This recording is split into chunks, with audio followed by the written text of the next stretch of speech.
Sean bienvenidos a un nuevo episodio del Orden del Caos. En esta ocasión estoy con el doctor Luis L. de la Mari. Hola, doctor. ¿Qué tal? Muchas gracias por la invitación, mucho gusto. Qué bueno que adelante, aceptaste. estamos aquí para compartir. Sí.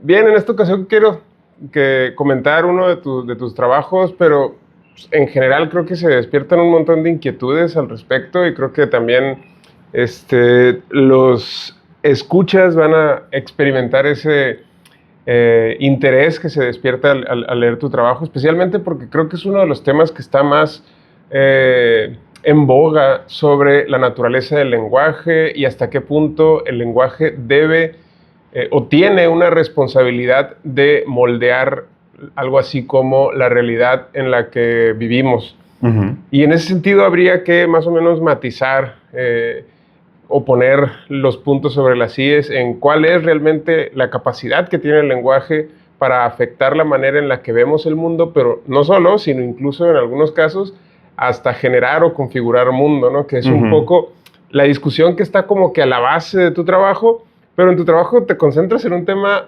bien interesante y bien específico, que es lo que le ocurre a lo que tú denominas la cultura sorda. Uh-huh. Y quisiera empezar por preguntarte acerca de tu trabajo en general, de ese trabajo, de este capítulo del libro, que déjame citar el título del trabajo por si alguien está interesado en leerlo. El título del trabajo es Una mirada postcognitiva para el estudio discursivo de la identidad sorda en las comunidades mexicanas. Cuéntanos de qué va este trabajo y a partir de ahí empezamos a hacer las preguntas que me interesan hacerte de justamente este trabajo. Claro. Bueno, antes que nada, es un tema rico, tiene diversas rutas, ya has planteado preguntas muy interesantes. Entonces, acordemos que me puedes interrumpir en cualquier momento, claro, porque de otra manera... No, da por sentado que lo voy a hacer. Entonces termina uno explicando... Yo me disculpo de antemano porque sí lo voy a hacer. La naturaleza de última de las cosas, ¿no? Entonces, para evitar innecesarias profundidades, mira, si quieres déjame basarme en el título. ¿Por qué hay la necesidad en este trabajo de utilizar una palabra como postcognitivo? Bueno, lo cognitivo es esta idea a mediados del siglo pasado, 1950, hacia 1980, en donde se pensó el lenguaje como una computadora, porque era la metáfora accesible. Entonces, como que esa es una de las claves primarias, ¿no? ¿Qué metáforas tenemos a la mano para representar cosas no necesariamente abstractas, pero muy movidas y muy diversas como el lenguaje? Entonces, en los 1960s, 80s, la metáfora era la computadora. Y la computadora se volvió de ser nada más un set de instrucciones a una computadora conceptual que es la mente. Entonces, un programa que en lugar de estar hecho de código, está hecho de conceptos y sus relaciones.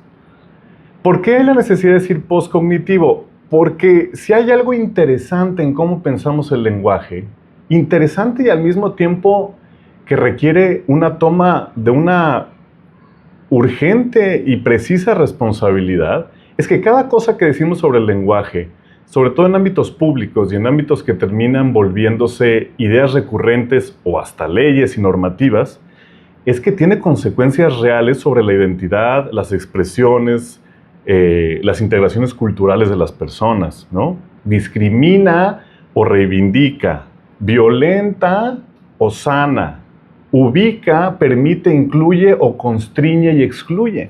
Entonces, eso para abonar a la línea que mencionabas sobre por qué el lenguaje se ubica constantemente, sobre todo en estas coyunturas identitarias como la que estamos ahora un poco retomando el tema de qué es lo humano, qué ha sido de hecho frente particularmente al fenómeno de las inteligencias artificiales, que ha sido el tema recurrente del lenguaje.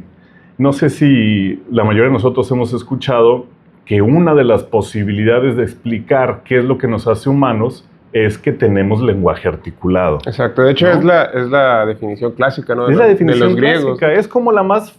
Y no estoy diciendo fácil por demeritarla en ninguna medida, pero es la más facilona porque de alguna manera es una actividad recurrente y es una actividad que al parecer no se replica en otros seres que también interactúan de otras maneras, pero que al parecer no es como el lenguaje. Exacto. Pero antes de continuar, quisiera hacer el paréntesis porque igual hay muchas personas que no ubican a qué definición nos estamos refiriendo, pero la idea es que los griegos definían al ser humano como, bueno, nosotros la hemos traducido, creo que muy mal, como animal racional. Sí. Es la definición clásica que se usaba para definir al ser humano. Pero la palabrita que traducimos como racional en griego es logos, que se traduce de un montón de formas, como ciencia, como lenguaje, como historia, como una capacidad del alma, que es justamente la intelectiva. Por eso se suele decir la racionalidad acá. Pero importante aclarar que todos estos significados que se le atribuyen a la palabra logos están asociados o son derivados de la idea que tenían los griegos acerca del lenguaje. Sí, totalmente. Y justamente es lo interesante que rescatándola o trayéndola hacia este ámbito de interés lingüístico, esta definición debería traducirse como el animal que habla, por ejemplo, ¿no? O el animal que dice o que tiene lenguaje, podría ser otra manera de decirlo. Entonces, hay ahí una comprensión muy interesante sobre la naturaleza humana misma, basada sobre la idea de que la diferencia específica que tiene es justamente el lenguaje, ¿no? Sí. Pues ahí cierro el paréntesis, de porque acuerdo, claramente sí, totalmente. esa es la cuestión. Y eso es justamente un eco de lo que compartía con respecto a cómo y por qué convergen y redundan en el lenguaje buena parte de nuestras problemáticas sociales e identitarias, porque al igual que decir que el lenguaje es logos o que el lenguaje es lineal o que el lenguaje es lógico, ha tenido todas estas consecuencias histórico-culturales. Decir lo contrario o de construir esos dichos, pues tiene otro tipo de consecuencias que queremos nosotros tildar o pensar como de mayor justicia social, beneficiosas. Entonces, esta palabrita postcognitivo justamente tiene esa intención, claro, ¿no? Tomar distancia con respecto al cognitivismo de mediados del siglo pasado, de los 80s, y decir no podemos seguir trazando esa línea que aparentemente se rompe, que aparentemente se reformula, pero que en realidad nada más se vuelve a maquillar y se vuelve a vestir para conservarla en el mismo sitio, que es esta idea de que podemos reducir el lenguaje a algún tipo de estructura. ¿Cuál es el problema central con eso? El problema central... Como herramienta, ¿no? En este sentido. Como una herramienta. Claro, porque el punto de esta idea cognitiva del lenguaje es que pues no es importante el lenguaje, no es tan importante. Exacto. Que es una herramienta nada más, que lo importante sería la realidad, las acciones que hacemos o otro montón de cosas que no las cosas que decimos. Sí. Ese es el punto central, ¿no? Que no importa cómo le digas a esto, lo importante es que lo comprendas, lo lidies con él, interactúes con el objeto. Sí. Y en ese sentido el lenguaje queda como en un segundo, tercero, cuarto ámbito, por lo tanto no es necesario ponerle atención, corregirlo y puedes decir las cosas como tú quieras, porque no es lo importante, no es lo relevante, porque se trata solamente de un vehículo, ¿no? Sí. De una herramienta como usamos cualquier otra herramienta, como los zapatos, de manera que pues nadie debería de tener una forma, digamos, correcta o incorrecta de hablar, ni siquiera, ¿no? Sino que simplemente el lenguaje no es más que algo subsidiario de una realidad que sí es importante, que es la realidad material, ¿no? Entonces, bajo esa idea, creo, es la que se configura esta interpretación cognitiva del lenguaje, ¿no? Sí, y sobre todo para decirlo de la manera más acotada que se me ocurre en este momento, es porque en cuanto nosotros hablamos de estructuras o hablamos en términos contemporáneos de códigos, como sucedió en el proyecto genético, en el proyecto Genoma, entonces se vuelve privatizable. El código se puede comprar y vender. El código tiene dueño. Claro. Entonces es lo que ha pasado con la lingüística y con los estudios del lenguaje, que en el momento en que yo hago esto y digo, es una estructura en el fondo y tiene este orden, entonces es de alguien, porque a alguien le resulta natural esa estructura y tienes otras personas que hablan otras lenguas y en sus lenguas esa estructura está muy alejada de sus prácticas. Entonces, ¿por qué decir que lo básico es esto? Claro, porque está próximo a mi cultura europea anglosajona, pero está muy lejos de una cultura como el Pirajá en Brasil o como las lenguas bantúes o como las lenguas de nuestro norte de México. Es decir, ese es el problema, que guarda distancia o establece distancias entre la identidad dominante y las identidades que están siendo marginadas, y también eso asegura la plataforma para que pervivan juicios valorativos. Claro. Entonces tiene un peligro, por eso decía al principio, es un peligro real y por eso requiere una toma de responsabilidad seria, ¿no? Sí, claro, cada cosa que decimos sobre eso. Continuando con la idea esta de la analogía con el lenguaje como código o como software incluso, como herramienta. Claro, esto que mencionas, si yo asumo que mi herramienta es la buena, exacto, entonces asumo que otras que no hacen lo que la mía hace, pues son defectuosas, ¿no? Sí. O son herramientas peores. Y entonces el paradigma lingüístico con el que opera una cultura dominante, por decirlo así, se convierte justamente en un paradigma sobre cuya comparación, pues los demás lenguajes se vuelven como, pues, defectuosos, se vuelven incapaces, se vuelven incluso despreciables, ¿no? Sí. Y esta estructura de valoración subsidiaria de esta precomprensión sobre el lenguaje, pues de alguna manera hace que un montón de fenómenos asociados al lenguaje queden no solo invisibilizados, sino que incluso atacados, ¿no? Destruidos directamente. Minusvalorizados, desvalorizados, puestos en segundo, tercer, cuarto lugar en una escala pues invisible, inacible, pero bien presente en las prácticas de todos, ¿no? Sí, sí. Y ahí creo que hay bueno, pero y en tu trabajo justamente señalas un caso de estos abusos, por decirlo así, lingüísticos, que me parece un asunto también poco divulgado. Es cómo viven su lenguaje, su dimensión lingüística, pues comunidades, culturas enteras que no tienen acceso al lenguaje, digamos, fonético, al que nosotros estamos habituados a entender al lenguaje. Que claramente hasta estamos tan habituados a que la mayoría de las personas cuando leemos recitamos, ¿no? Fonéticamente en la mente lo que estamos leyendo, que algunos dicen que es bueno, otros dicen que es algo malo, hay ideas diferentes al respecto, pero queda claro que para muchos de nosotros la comprensión sobre el lenguaje es que se trata de un fenómeno eminentemente fonético y que por lo tanto alguien que no tenga acceso a este universo al que fundamentalmente asociamos al lenguaje, pues prácticamente tendría un lenguaje limitado, un lenguaje pobre, un lenguaje carente de la dimensión fundamental del lenguaje, de esta dimensión fonética. Y justamente la comunidad y la cultura sorda se carece de este acceso por definición.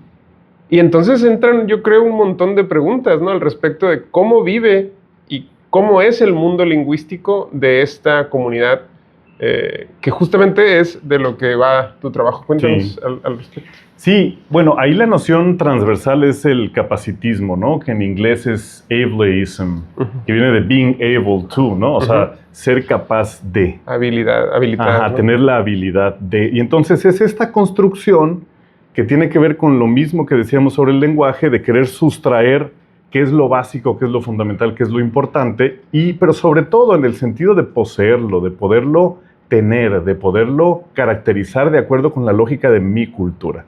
Entonces el capacitismo es eso que hacemos, que es sustraer el ser fundamental, esencial de lo que debe uno poder hacer, y apropiárnoslo y decir, esto es lo que debe uno poder hacer. Entonces se vuelve ya la propiedad privada de un entorno cultural eurocéntrico y tú dices, quien no lo puede hacer, por tanto, soy dueño de él.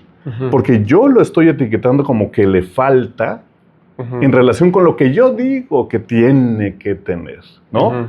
Y claro que esa red de normalización es compleja porque tiene un pie en lo político, un pie en lo ideológico, un pie en lo ontológico, un pie en lo epistémico, un pie en lo educativo. Entonces es difícil verle, digamos, la costura y decir, ya me di cuenta que es una imposición artificiosa, histórica. Es difícil, porque está sostenida por todos estos engranajes y todos estos prejuicios, ¿no? Sí. Entonces, pero sin embargo, cuando uno lo ve de cerca, y justamente el trabajo crítico postcognitivista y decolonial, pues es la labor, decir, a ver, yo sé que no es fácil para el público en general, incluso para la comunidad científica verlo, pero aquí está la costura. Mira, tiene esta forma, es de esta manera, es de este material y viene del siglo XVIII. Entonces, esa labor nos permite ver que justamente lo que atraviesa esta idea esencialista fonética o audiocéntrica o oralcentrista, pues es el capacitismo, a final de cuentas, ¿no? Es la idea de que una cultura que va a dominar tiene que tener también dominio sobre qué es ser normal, qué es ser educado, qué es ser inteligente, ¿no? Por ejemplo, ahora que acaba de pasar el 8M en el tema del Día Internacional de la Mujer, ¿por qué hay tanto discurso en la literatura sobre que la mujer es emocional a diferencia del hombre que es racional? Bueno, pues la explicación se da sola, ¿no? Porque las emociones las hemos minorizado sistemáticamente porque no son el terreno de la cultura dominante. No es lo que a mí me conviene para poder seguir manteniendo mi posición de poder. Por una cosa súper retroalimentativa, ¿no? Y en el caso específico insisto con esta pregunta de cómo consideras que vive su lenguaje o que se articula el mundo lingüístico para una persona que no tiene acceso a, por ejemplo, a este ámbito fonético, a este ámbito fundamental, porque, claro, yo me ponía a pensar cómo leen ellos, cómo imaginan las palabras, cómo viven cómo esa se hablan comunicación, a sí mismos, exacto, ¿no? Cómo rezan. ¿Cómo es el universo lingüístico? Porque también es eso, cómo sueñan, es otro tema fascinante. Porque seguramente no viven algo así como silencio, porque el silencio es algo que es un concepto que asociamos por comparación, ¿no? Sí. Exacto. Y entonces, seguramente para ellos no estoy seguro si lo que viven se pueda entender como silencio. Son temas interesantísimos. Por ejemplo, una cosa bien anecdótica es que la seña en lengua de señas mexicana que usan para referir a la música es ruido. Claro. ¿No? Es decir, ¿por qué? Porque la distinción entre la música y el ruido pues, es una distinción totalmente auditiva, ¿no? Tiene que ver con la organización de las ondas sonoras. Sí. Pues al no tener esa distinción perceptual, pues música y ruido. Entonces, teóricamente hablando, y aquí ya sí estamos en los terrenos de la especulación informada, ¿no? Que es la teoría, especulación informada, o especulación sustanciada por la evidencia. Teóricamente hablando, tenemos que hablar al menos de dos modalidades del pensamiento, ¿no? Una es una modalidad lineal y racional, verbal, y otra es una modalidad global.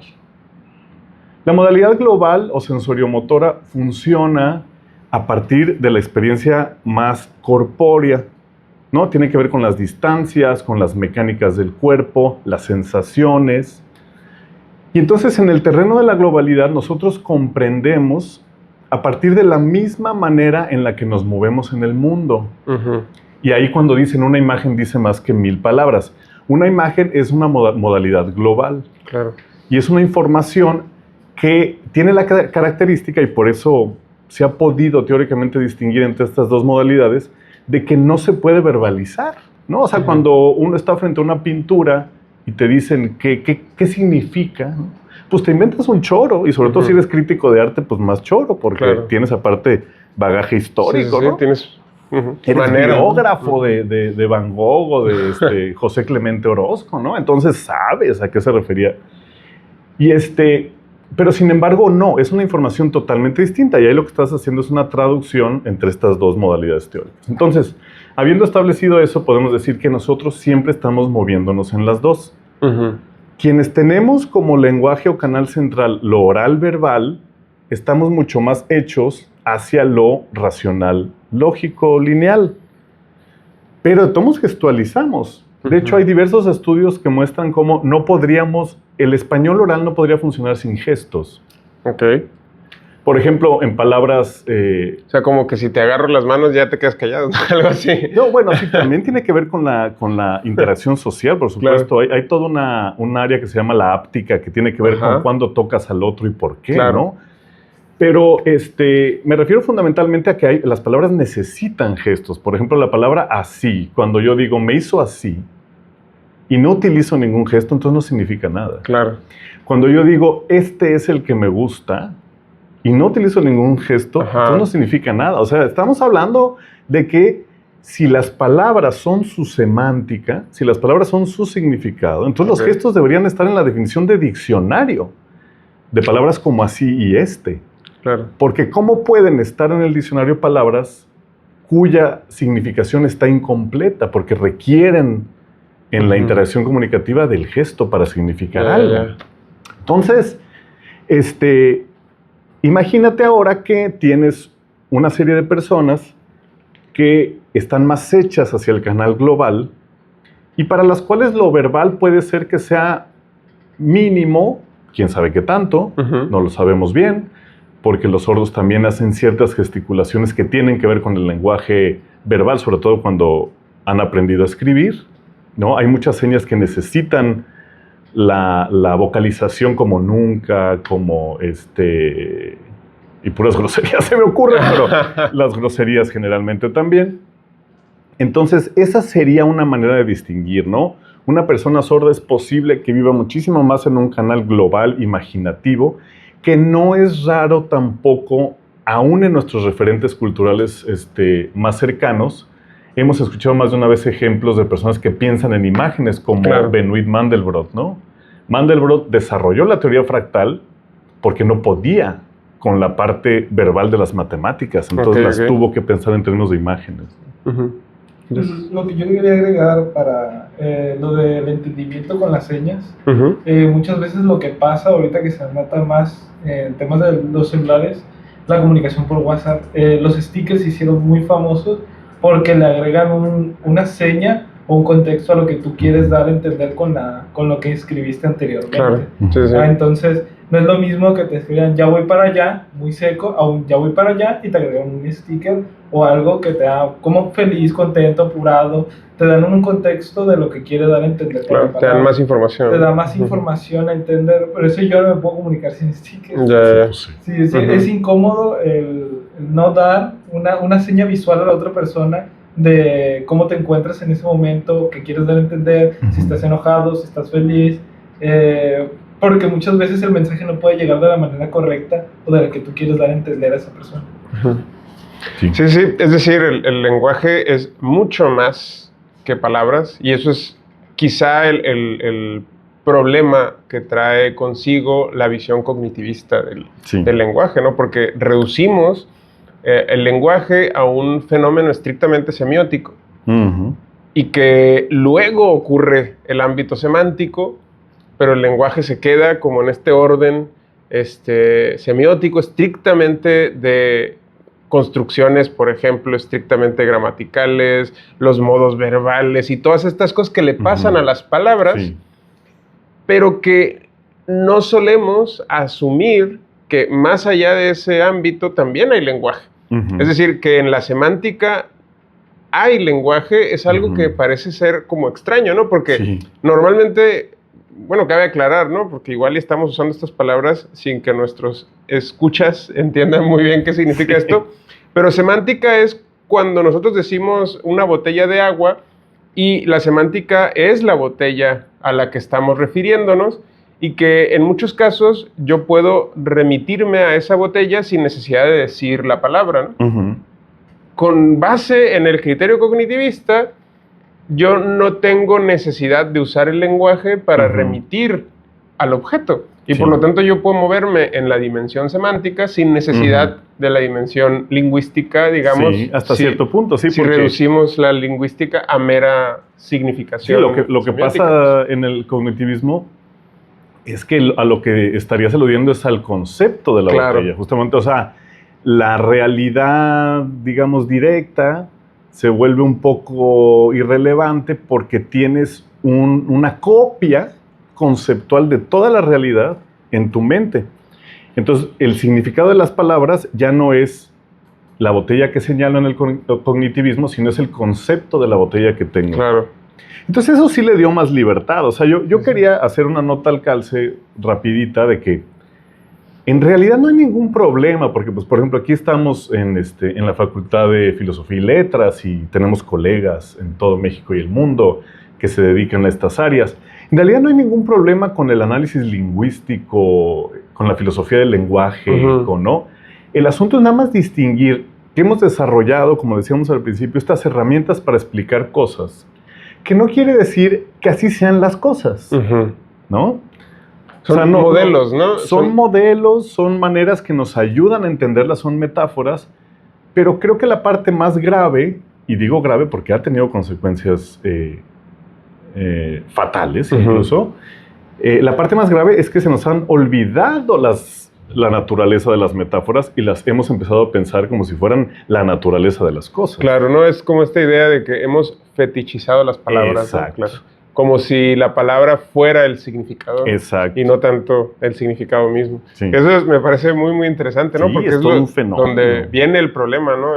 Pero hace un ratito me acordaba, cuando comentabas esto, de que solemos hacer este tipo de comparaciones y de valoraciones entre dentro de distintos sistemas lingüísticos, incluso entre distintas personas, con base en la idea de que un mayor dominio del lenguaje te hace, pues, una persona, digamos, más culta. Sí.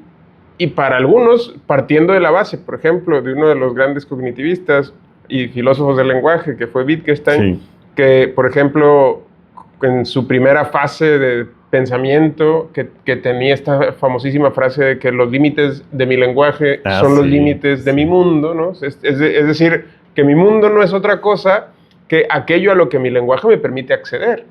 A partir de esa idea, si mi lenguaje está bien desarrollado, entonces mi mundo es mucho más rico que si mi lenguaje es pobre. Claro. Entonces mi experiencia o mi vida se ven tremendamente limitadas si mi lenguaje está limitado o es pobre.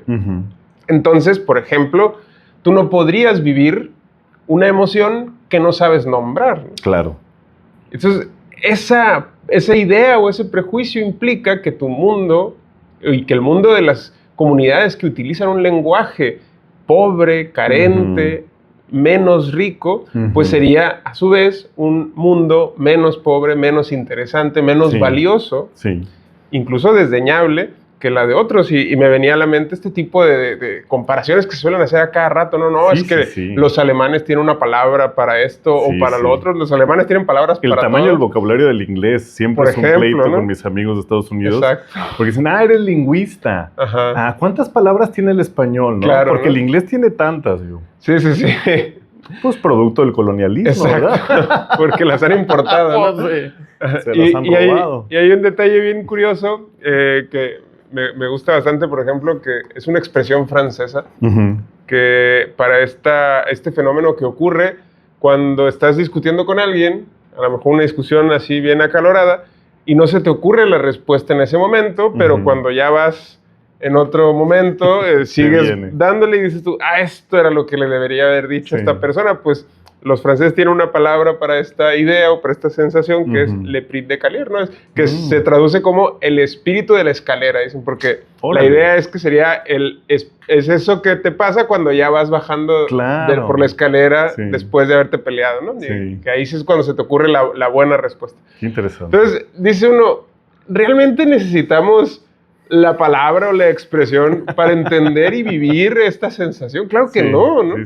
Es decir, mi mundo no carece de esa sensación y de esa vivencia solo por el hecho de que no tengo esta expresión o no tengo una palabra para esta situación específica, ¿no?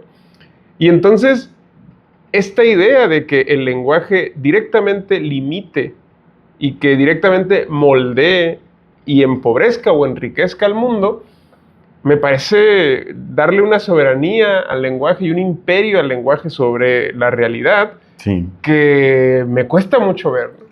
¿Tú qué piensas al respecto? Pues es que es un poquito, un muchito autorreferencial, es decir, la serpiente que se muerde la cola, ¿no?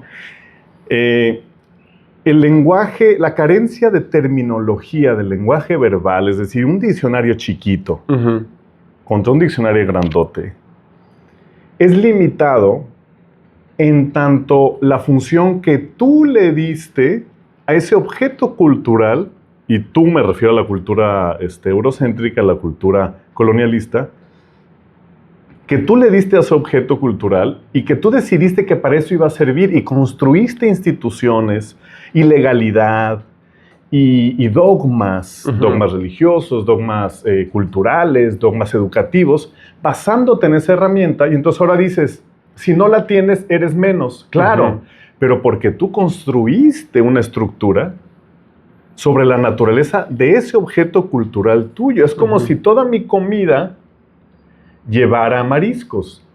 Y entonces yo concibiera la gastronomía como centralmente compuesta por productos del mar, mariscos en concreto. Claro que alguien que provenga de una cultura alejada de la costa, yo lo puedo juzgar como menos, como empobrecido, porque yo definí la gastronomía como centrada en los productos del mar. Y es lo mismo que pasa, por eso te digo que es verdaderamente autorreferencial. Claro, es ponerte en el ombligo del mundo, ¿no? Totalmente, o sea, y ahora, claro que las personas que tratan estos temas, y a veces cuando uno los escucha discutir, se pregunta, bueno, pero no puede ser eso de que el lenguaje sea nada más un invento así de la nada, ¿no? O sea, no puede ser que es una ocurrencia a cada lenguaje y a cada quien. Tiene que haber algo, por ejemplo, vemos muchas coincidencias, sabemos que nombres y verbos son maneras de expresarnos bastante generales en todas las culturas del mundo, geográfica e históricamente hablando. Entonces, ¿cómo es que el lenguaje parece tener una manera muy humana de hacer las cosas y al mismo tiempo me estás diciendo que a cada quien se le ocurrió? Claro. No, o sea, es un problema real ese. Ahora, ¿cómo se resuelve o cómo puedo proponer yo resolverlo? Es muy simple. Las características particulares de la significación del lenguaje, es decir, el hecho de que existan palabras que signifiquen cosas, son un nivel en el que cada contexto colectivo, histórico, ha determinado hacia dónde las lleva. Sin embargo, el fondo, la necesidad, por ejemplo, de pensar un mundo en términos de acciones y cosas, que eso es lo que define sustantivos y verbos, ¿no? Acciones y cosas. Esa es muy posible, como de hecho planteó la gramática cognitiva y la lingüística cognitiva. Una de las virtudes que tiene es que reconoce que hay un fundamento prelingüístico en nuestra manera de pensar las cosas. Y ahí sí podemos hablar de que es una característica de las personas, de la experiencia de las personas bastante general. Pero no en ningún momento se revive o se rejustifica la necesidad de normar una sola manera de hablar o una sola manera de usar lenguaje como la suprema. Claro. No quiere decir lo mismo, ¿no? Y que ese es un poco el objetivo en muchos de las precomprensiones que hay sobre la ciencia, por ejemplo, ¿no? Totalmente. Ajá, es decir, que la ciencia es la construcción de una herramienta, en la mayoría de los casos lingüística, para, la mayoría de los casos, 3 objetivos concretos: describir, predecir y controlar a la realidad, ¿no? De manera que, por ejemplo, si asumiéramos este compromiso de la ciencia en el caso de la lingüística tendría que ser esa ciencia que te permitiera describir el fenómeno del lenguaje, predecirlo y luego también controlarlo incluso. Claro. ¿No? Entonces, ¿qué es lo que ha pasado? Claro, ¿no? Y eso me viene un poco a la cuestión acerca de quién legaliza o quién decide sobre cómo se habla, ¿no? Porque es un problemón que creo que se discute de muchas formas, hacer este tipo de argumentos de autoridad a la hora de decir cómo se debe hablar y decir, bueno, es que la Real Academia dice, tú que eres un ignorante y que no conoces cómo se debe de hablar, pues hablas mal, ¿no? Entonces, necesitas que te enseñe tu propia lengua, ¿no? Claro. O sea, eso es lo que es verdaderamente descabellado. Claro, tú no eres dueño de tu, Ajá, de no, tu yo manera. te voy a enseñar tu lengua. Oye, pero a mí me la enseñó mi mamá, mis papás desde chiquito. Claro. No. Tú no la sabes, tú eres un ignorante. Tú hablas mal, ¿no? O sea, eso es increíble, ¿no? Claro. ¿Qué onda con esta idea de quién es el que dice, quién es el que produce el lenguaje? ¿Quién es el sujeto productor, el legalizador, que dice cómo se debe de hablar? ¿Existe o no existe? ¿Qué onda con esta idea? Pues es una pregunta que me remite a lo que estaba diciendo antes. Es decir, es difícil saber, para mí, si puedo afirmar o negar que este fenómeno de que nos juntemos y ese juntamiento, ese hacer sociedad y grupo nos lleve a crear convenciones y luego las convenciones se vuelvan reglas, es difícil saber si es, digamos, una inercia de lo humano o no, ¿no? Pero lo que sí yo puedo decir es que hasta ahí dejaría yo la cosa de los universales y de las esencias. Es decir, nada más como, bueno, vamos a pensar que si nos juntamos, como siempre nos vamos a juntar porque somos seres sociales, pues va a llegar un momento en que vamos a tener convenciones. Claro. Hasta ahí. Ahora, lo que viene después, yo sí ya diría, está en tela de juicio, son las cartas sobre la mesa y hay que pensarlas, deconstruirlas, criticarlas y volverlas a hacer, que es la parte en donde se asume un dogma y una autoridad específica sobre una interpretación particular de algo, ¿no? Exacto. Y ahí hay dos líneas. Una es la línea institucional deliberada, que es decir, hay una Real Academia de la Lengua, que es una institución que viene de un pensamiento imperialista, colonialista, y ahí está esa figura, ¿no? La mayor parte de las lenguas del mundo no tienen academias, ¿no? Okay. O sea, son unos puntitos ahí en el mapa geográfico histórico del mundo. ¿Cómo funcionan las sociedades cuyos idiomas o lenguas no tienen academias? Bueno, lo que hacen es que llegan a convenciones sociales. Por ejemplo, en Estados Unidos el inglés se rige mucho por las universidades, claro, y por empresas privadas, como esas empresas que publican diccionarios, ¿no? En otras partes del mundo hay referentes culturales, como la persona de edad mayor, la persona que liderea por ciertas razones simbólicas, entonces también su lenguaje se vuelve de alguna manera el ejemplo a seguir, o no. O en otras culturas se ve mal que alguien quiera imponer una manera de hablar.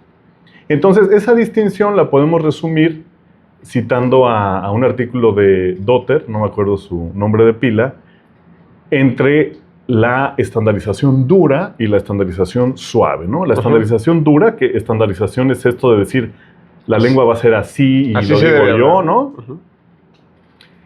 Tiene que ver con procesos deliberados, institucionales, con que se junten 12 señores a decir cómo va a ser la cosa. Poder, ¿no? Poder, estructura de poder. Mientras que la estandarización suave es una combinación de prestigio social, a veces también de cierto afán de tener poder cultural, pero sobre todo que tiene que ver con inercias que llevan a la convencionalización de algo, ¿no? O sea, que nos juntamos,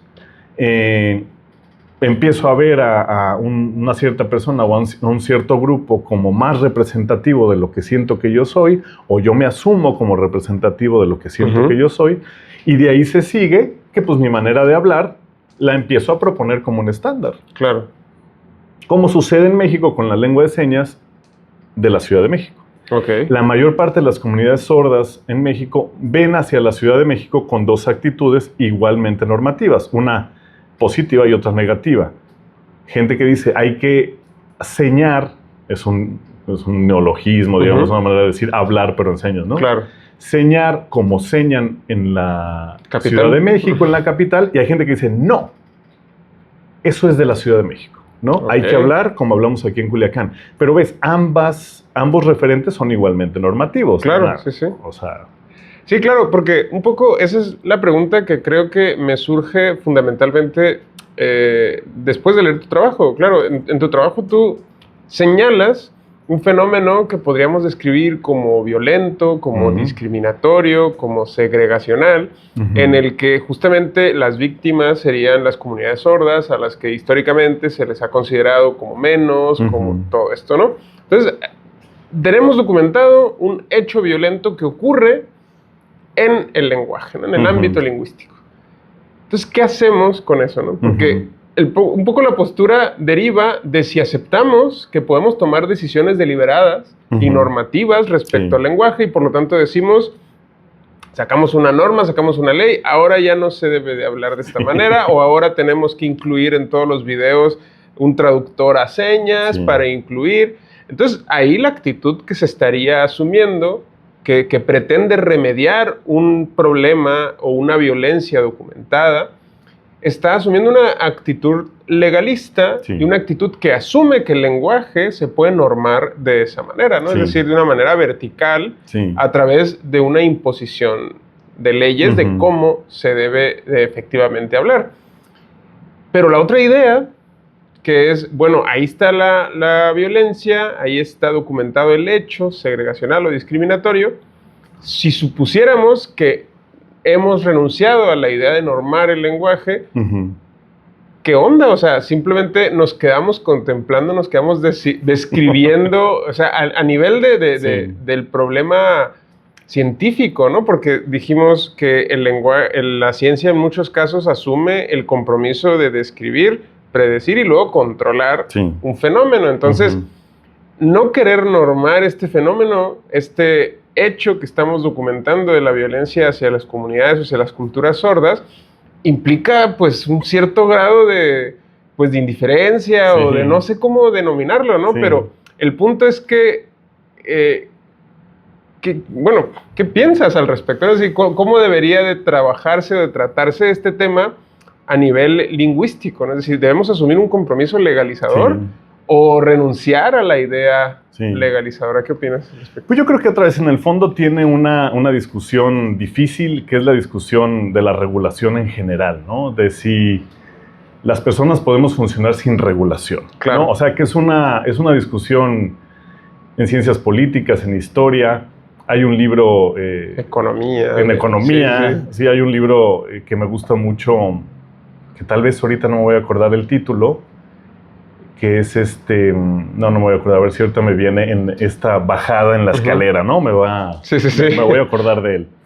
Que habla justamente sobre cómo cuando uno revisa la historia, en este caso es un historiador y un arqueólogo, me parece, se da uno cuenta que es un mito el que pretende asustarnos con el petate del muerto y decirnos, sin regulación hay caos, ¿no? Este historiador y este arqueólogo revisan la historia, tanto la historia reciente como la historia antigua, por decirlo de alguna manera, y dicen, no es cierto. Ha habido N cantidad de momentos en los que las sociedades han carecido de una regulación central y su autoorganización ha mostrado una posibilidad verdadera de beneficio colectivo y de orden y de bienestar, ¿no? Creo que le dicen orden espontáneo, una cosa así. Ándale, sí, una cosa así debe de ser. Entonces, este petate del muerto que dicen, la anarquía, ¿no? O sea, en realidad es solo eso. Pero es un discurso, también ¿no? para dar más ejemplos, porque me gusta mucho este problema del orden espontáneo, porque sí, ocurre a muchos niveles, ¿no? Porque resulta que un puente muy famoso, que se hizo muy famoso porque se cayó, el puente muy poquito después de que lo construyeron, porque era muy grande y demás, se cayó porque cuando lo estaban probando, pusieron a caminar a muchas personas ahí.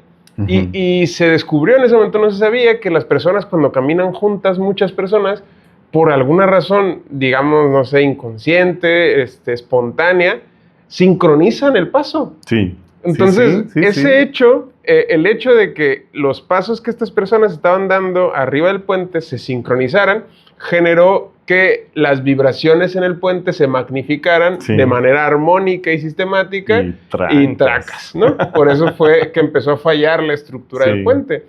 Entonces, algo así ocurre cuando los seres humanos se juntan, ¿no? Sus ideas empiezan a más o menos a sintonizarse o a generar disonancias o generar armonía.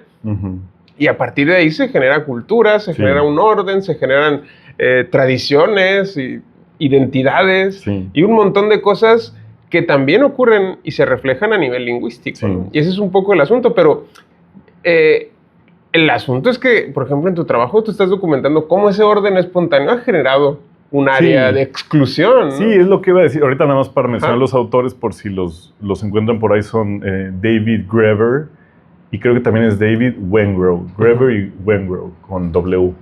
Sí, lo que iba a decir justamente es, ok, podemos dejar ese problema profundo, esencialista, ¿no?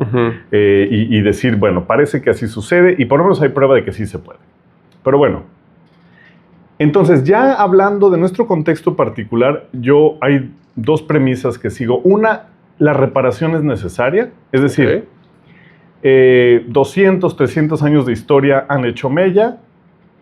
Sí le tienes que recordar a las personas que tenemos esa historia y que por lo tanto nos hemos mal acostumbrado a discriminar, a pensar diferente, a pensar como diferentes a los otros, a pensar la diversidad como si fuera un problema, porque los discursos políticos así la manejan, como, ¡ay, qué problema que seamos un país pluricultural y plurilingüe! Sería mucho más fácil que todo el mundo aprendiera español, y ese fue precisamente la premisa de la colonia, ¿no? Claro. Entonces, sí hace falta una reparación. Entonces, en ese sentido, sí me gusta documentar y me gusta teorizar y me gusta hablar y coincido con muchos colegas en distintas áreas en ese aspecto para deconstruir y dar la información útil sobre acordémonos de dónde venimos. Entonces, eso por un lado. Por el otro lado, sí creo que abriendo esa obsesión con el control cultural que tenemos, sería mejor. Claro. No sé hasta qué punto, que volvemos a la pregunta de la esencia de la convención y de la regulación. No sé hasta qué punto, ¿no? Sí. Pero creo que hasta un punto bastante lejano. O sea, yo sí creo que hay un punto en el que simple y sencillamente la deconstrucción y la higiene, vamos a decir, de estas verticalidades y de este afán de control central, sí generaría mejores condiciones para que eso que es una organización espontánea, para que eso que es una organización natural, logre que esta pluriversalidad, como dice Grossfogel, esté nadando en su agua, ¿no? Claro. Creo que más bien es el efecto del control, pero bueno, también esa es una visión que puede resultar en el otro extremo nada más, ¿no? Sí. Pero creo yo, a mí me gusta pensar así, que es el control el que genera los problemas y no al contrario. Ya. Dejar ser, ¿no? Claro. O sea, estoy de acuerdo en buena medida de que el control genera problemas, ¿no? Sí. Pero, claro, es que eso es la civilización, ¿no? Eso es lo que nos ha traído hasta acá, el control. Sí. En buena medida, el intento y los fallos en intentar regular y controlar al fenómeno humano, ¿no? Eso es lo que nos tiene aquí con universidades, nos tiene siendo investigadores, y en buena medida me hace preguntarme hasta qué punto el pesimismo sobre este afán controlador del ser humano, este afán configurador que tiene el ser humano, pues implica también una renuncia a ciertas potencias interesantes. Porque en buena medida una de las críticas que me parece que se le debe de hacer a este impulso o esta atención que celebro, pero que también hace falta ver con ojo crítico, de modificar el lenguaje, porque está súper de moda, es súper políticamente correcto que hablemos de determinadas maneras, que digamos todas y todos, y entonces ya no somos machistas, ¿no? Que digamos todes incluso, porque ese tipo de manera de hablar entonces ya me valida. Es una higiene, ¿no? Como decías, es una higiene lingüística. Y entonces ya yo asumo que por esas razones yo ya no soy violento, yo ya no soy discriminador, yo ya no tengo esos sesgos. Sí. Y volvemos, yo creo, al problema reduccionista del lenguaje como meras palabras, ¿no? Sí. Entonces, Pues creo que sería una solución bastante pobre si solamente reducimos o asumimos que una solución al problema es simplemente mencionarlas, ¿no? Sí. Pero hay una tesis bien fuerte que a mí me llamó mucho la atención y que ha dado de qué hablar también, que fue uno que estuvo en los discursos, en el discurso inicial, no sé si fue el primero o de los primeros que dio nuestra presidenta, que fue esta expresión muy interesante que no es exclusiva de ella la idea, sino que muchos la sostienen, de que si no decimos algo no existe. Ah, sí, sí, sí. Esta carga, ¿no? De que el lenguaje da lugar, produce realidad. Lo que no tiene nombre no existe. Ajá, lo que no nombramos no existe, ¿no? Esta idea de nuestra presidenta, pero que, insisto, tiene una carga teórica y un marco teórico muy, muy claro. ¿Qué piensas al respecto? ¿Tú crees que esto es así? ¿Crees que le damos demasiada capacidad al lenguaje? Yo creo que la intención es buena, pero esa es una afirmación que viene del relativismo lingüístico del mediados del siglo pasado. Es decir, porque es lo mismo, es volver a poner primero, ¿se acuerda que decía de que hay estas dos modalidades, ¿no? La verbal racional y la global. Claro. Entonces, es volver a poner primero la racional, porque la racional es la que tiene un catálogo de cosas que se nombran. ¿No? La racional es la que responde al problema de la listabilidad, ¿no? Como se le llama en filosofía del lenguaje. Es decir, que ¿por qué las cosas tienen que poder entrar en una lista para que sean científicas o reales o serias, ¿no? Entonces, el lenguaje racional responde al problema de la listabilidad y es el que nos permite hacer catálogos de nombres, como lo es el diccionario. Si a eso nos referimos por nombre, nos estamos metiendo en una máquina del tiempo y regresando a nuestro pensamiento más de 100 años porque sabemos que no se limita a eso, ¿no? Entonces, yo digo, es una buena intención porque, en efecto, a mí me parece que en cuanto a ejercicio reivindicatorio bien informado, está bien renombrar, resignificar y visibilizar. Claro. No me parece que sea la varita mágica para nada, porque no se puede parar la guerra con una metralleta. Claro. Ni resignificando la metralleta. O sea, el problema es el desarme. Claro. Entonces, el equivalente a ese desarme en términos lingüísticos, y ya estamos francamente en terrenos raciolingüísticos, pues sería justamente quitarle esa primicia, quitarle ese primer lugar al nombre, al diccionario, a lo que se dice. Y entonces la pregunta sería, pero entonces, ¿qué queda? ¿Cómo nos ponemos de acuerdo si es en el no decir? Bueno, porque realmente el problema no es lo que decimos, sino es cómo pensamos aquello de donde viene lo que decimos. Es decir, cómo vivimos. Por ejemplo, es muy clásico, yo lo he vivido de manera personal y estoy seguro que es experiencia de varias personas, que tú ves a una persona y hasta se vuelve a veces chiste en ciertos stand-ups y dices, me cambiaré de acera, ¿no? Me cambiaré de banqueta porque ahí viene este muchacho con estas características. Y ni siquiera lo estás nombrando en ese sentido. Es decir, tu reacción discriminativa, intuitivo-discriminativa, porque ahí hay otro tema, tienes un instinto de supervivencia, por supuesto. Maleducado puede ser, pero lo tienes. Es preverbal, o sea, no lo estás nombrando, no estás diciendo... El nombre es lo de menos, en ese caso. Sí, el chavo banda o el ladrón o el asesino, ¿no? Entonces, es lo de menos en ese sentido, pero está bien en términos públicos hacer ciertos esfuerzos y discutir las cosas. Yo creo que eso no.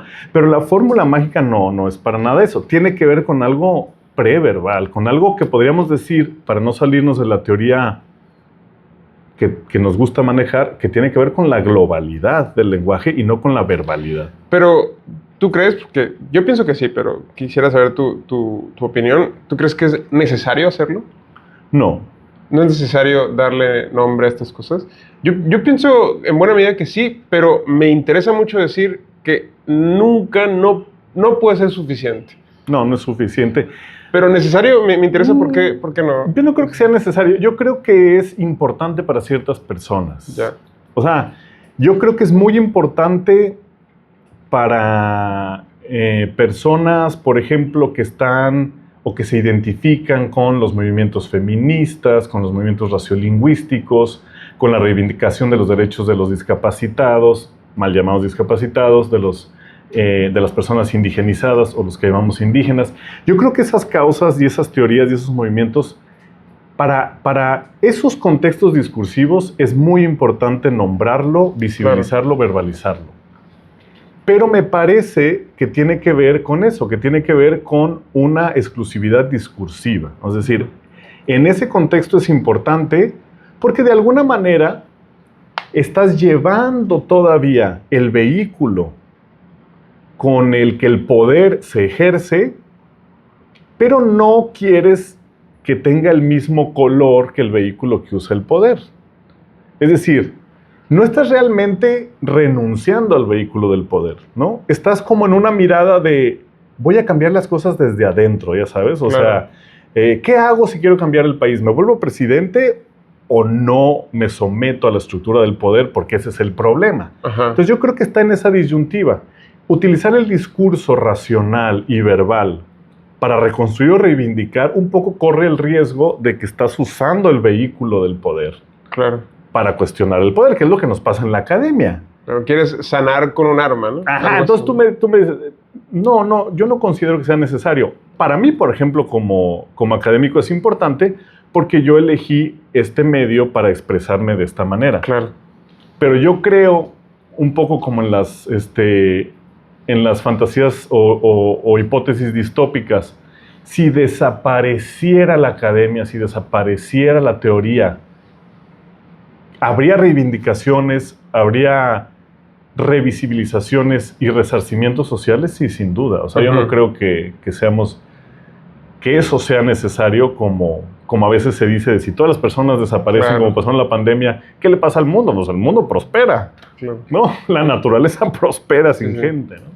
Entonces yo creo que sin nombramientos las cosas prosperan, pero me parece que son importantes para ciertos contextos discursivos y sociales. Eso tiene sentido, me agrada, como lo dices. Sin embargo, sí pienso que nuestro mundo sí, a nivel cultural, a nivel social, sí se vería radicalmente trastocado. Es decir, yo sí creo en la idea de que cuando se pierde una lengua, por ejemplo, hemos perdido una forma de ver el mundo. Sí. Hemos perdido una parte, digámoslo así, del mundo, ¿no? Sí.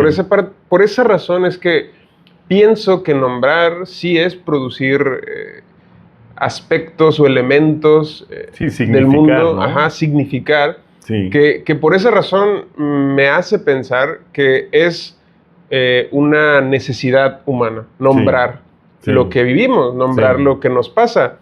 Y por eso creo que debemos de entender las necesidades que existen en un ámbito social, a pesar de que estoy de acuerdo contigo en el sentido de que claramente si nuestro ámbito social desapareciera, nuestros nombres desaparecerían, ¿no? Es decir, que es básicamente el punto, ¿no? Sí. Y en ese sentido sí pienso que si bien podría ser a gran escala no necesario, no relevante incluso, a nuestra escala y en el mundo en el que vivo yo como individuo insertado en una circunstancia específica, sí me resulta una necesidad y por esa razón sí pienso que esta idea tiene potencia, tiene capacidad de efectivamente dar lugar a una nueva visión del mundo, ¿no? Que en buena medida creo que es también la base por la que consideras que habría que reivindicar o subsanar estas históricas, digamos, discriminaciones o sesgos o problemas que nuestro lenguaje ha dado lugar, ¿no? Totalmente. Entonces, creo que esa parte es bien importante, ¿no? Porque entender qué tan dependientes somos de nuestro lenguaje, creo que es difícil, ¿no? Sí. De ver nuestra dependencia del lenguaje. Sí, porque para empezar es difícil saber dónde empieza. Claro, ¿no? Es decir, porque ni tú ni yo y nadie puede, como decíamos antes, ser dueño o propietario del lenguaje, sino que el lenguaje, incluso dirían algunos, es algo que está por encima de los individuos y que funciona, como decía Richard Dawkins, como un organismo, como una cosa viva, ¿no? Porque se reproduce, busca nuevos usuarios, se expande, ¿no? Y de alguna manera en ese sentido ni siquiera parecería ser que es algo que nos pertenece como seres humanos, sino que más bien nosotros le pertenecemos al lenguaje, ¿no? Sí, sí. Entonces, este tipo de cuestiones a mí me ponen bien especulativo, por decirlo así, porque sí me hacen pensar que el lenguaje es un fenómeno mucho más complejo de lo que solemos asociarlo y que buena parte de la incapacidad que tenemos para no ver esa dependencia que tenemos del lenguaje es esta idea reduccionista que tenemos del lenguaje. Totalmente, ¿no? sí. Y no alcanzamos a ver esa enorme capacidad y dependencia que tenemos de ese fenómeno lingüístico que parece impregnar nuestra vida entera. Sí. Sí, hemos confundido la herramienta con una afirmación sobre la naturaleza de las cosas, porque a los economistas les ha sucedido lo mismo con el dinero. O sea, podríamos estar hablando, sustituir todo lo que hemos dicho y sustituir la palabra lenguaje y ponerle dinero, ¿no? O sea, el dinero es mucho más grande que nosotros. El dinero es una naturaleza que nos trasciende como un intercambio informativo, de negociación significante, que en algún momento de la economía se redujo a un valor numérico y que ahora cada vez se dan cuenta más que es irreductible a un valor numérico porque es parte de la identidad significante de las personas. Entonces, realmente yo creo que lo que ha sucedido es eso, que culturalmente tenemos una narrativa sobre el lenguaje promovida por el interés de permanecer en el poder de ciertos grupos y de ciertos estereotipos, sobre todo, ¿no? Porque no creo que sea una persona o un grupo de personas las que mantienen el poder. Yo creo que mantienen el poder los estereotipos a los que ciertas personas se juntan o se aproximan como hombre blanco cisgénero, ¿no? Que nadie es un hombre blanco cisgénero realmente, pero hay personas que se aproximan al hombre blanco cisgénero y encuentran espacios de poder y de privilegio ahí. Entonces, desde esos discursos se han mantenido ciertas metáforas, ciertas herramientas sobre cómo comprender el fenómeno del lenguaje, al grado de que 300 años o más después, o 400, si empezamos en el siglo XVI, pues ya no nos acordamos que era nada más una metáfora. Entonces eso nos limita, como estabas diciendo, a algo que en realidad pues es la vida, ¿no? O sea, el lenguaje realmente es la vida. Claro. ¿No? Pues te agradezco mucho, doctor. No, llevamos ya una hora platicando. Es un placer. Me quedaría otras 3, 4. Pero bueno, no quiero tampoco abusar de tu tiempo. Te agradezco mucho. Placer, al contrario, muchas gracias por la invitación. Creo que ha sido muy, muy interesante. Creo que hay mucho acá para pensar y para seguir dialogando. Sí. Creo que nos va a quedar mucho por seguir platicando en el futuro. Claro. Espero que te la hayas pasado bien para que vuelvas. Muy bien, hombre. Para mí es un placer. La verdad es que son cosas que inspiran, motivan, dan mucha energía y te hacen sentir bien de tener la gran oportunidad de poder darles tiempo, pensarlas y hasta trabajar en esto. Ajá, y pues también quiero agradecer a quienes nos han estado escuchando y recordarles que estamos presentes en redes sociales, que nos pueden escuchar a través de Radio UAS, que nos pueden también escuchar a través de YouTube, de Facebook, de Instagram y de TikTok. Ahí seguimos compartiendo mucho más contenido. Si se quieren suscribir, adelante. Y por ahí nos estaremos viendo de nuevo. Te agradezco, doctor. Muchas gracias, al contrario. Y nos veremos en un próximo episodio. Hasta luego. Muchas gracias a todos.